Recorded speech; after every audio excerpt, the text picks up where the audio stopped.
So this is very important because this is closely related to the work that you're doing.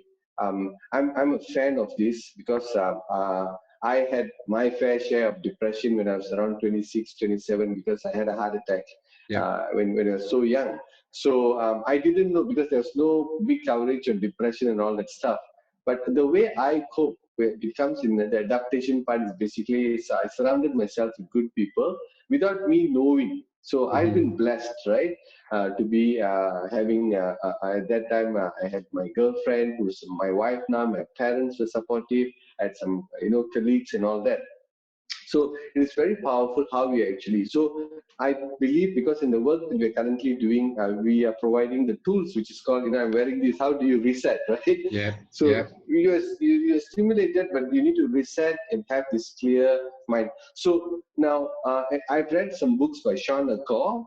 The book, one of the book called Positive Happiness Advantage. And there's a lot of work. He's from Harvard. He speaks about growth mentality. He talks about gratitude. He talks about many other things, Zorro circle and all that stuff.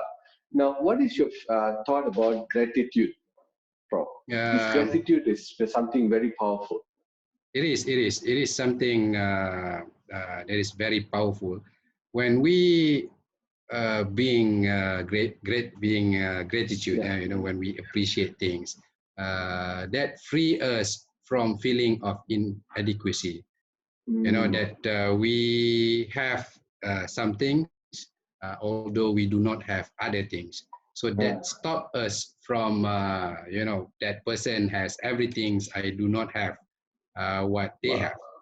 And, being gratitude, putting appreciations to what you have will free you from comparison, in my opinion. And this we can relate to how we think, to our earlier points that, interpretations of things, of what happening around us will basically dictate emotional response, physiological response, behavioral response to our body.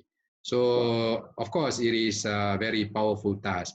And over the years, since first persons who introduced psychology, we have come up with plenty of techniques and strategies, which we can classify whether it is cognitively oriented, such as being gratitude, or behavioral oriented, such as muscle relaxations, or a combinations of both. And some practitioners are focusing on the subconscious elements of individuals, try to change the subconscious, understanding the subconscious. Some focus primarily on how we think, some combine.